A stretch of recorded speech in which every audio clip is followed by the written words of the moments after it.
Hallo und guten Tag, Deutschstudenten. In this tutorial, we'll review some specific types of German verbs, those that have stem vowel changes, as well as separable prefix verbs. Let's first start with the stem vowel changing verbs. You really don't have too much to be concerned about with these. You just need to note which ones are which and what the exact changes are for them.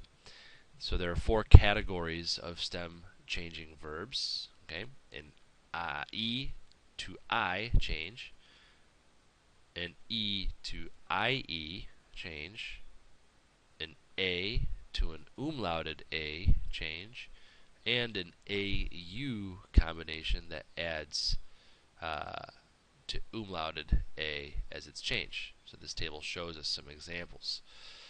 Starting with E to I, let's look at the verb sprechen, okay, to speak.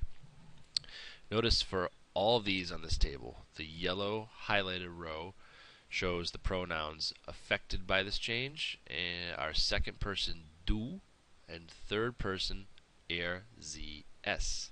All the remaining pronouns will be conjugated normally with no vowel changes. Okay, so back to sprechen.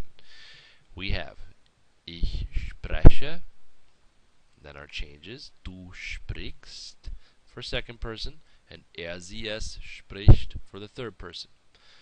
Then for our plural pronouns, wir sprechen, ihr sprecht, and sie sprechen, all showing no vowel change.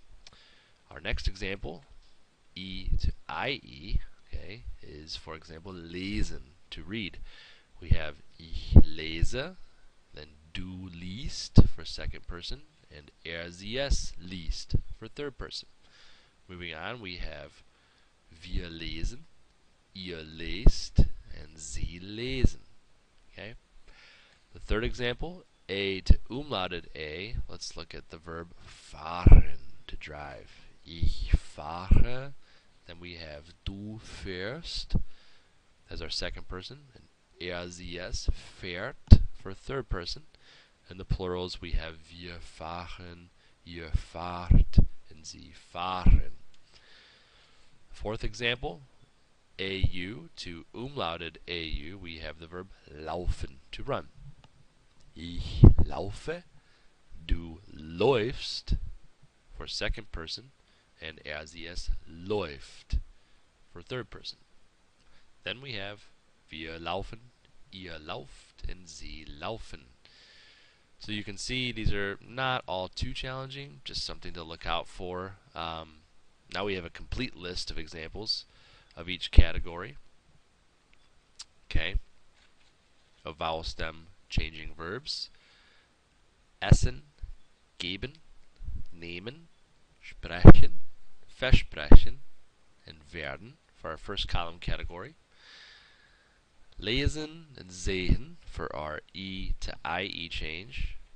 Backen, fahren, halten, lassen, schlafen, tragen, and waschen for our A to A umlaut category. And of course, laufen for our AU to umlauted AU. Okay? Now on to a new topic, separable prefix verbs. As you can see here in German, some verbs add a prefix, preposition, or adverb to the verb to modify or change its meaning. Okay, in the present tense, the prefix is separated from the verb. Ausgehen, to go out. Okay. Ich gehe heute Abend aus. Okay, I'm going out this evening. Okay, with these verbs, the root of the verb, or the part that's not the prefix, is conjugated as it would be without the prefix. Okay. If a modal verb is added to the sentence, the separable prefix verb will remain in its infinitive form and be placed at the end of the clause or sentence. Ich will heute Abend ausgehen. Okay, I want to go out this evening. This table shows some very common separable prefix verbs. Ausgehen, aufstehen, ankommen, anrufen, einkaufen, einladen, mitbringen, abfahren, einschlafen and ausschlafen. Note that if there is a stem change in any verb, even when it adds the prefix that is separated, the vowel will still change. For instance, abfahren, okay? Markus fährt 7 Uhr ab, okay? So that covers everything for this tutorial. If you have any questions, please feel free to contact me. Danke und einen schönen Tag noch.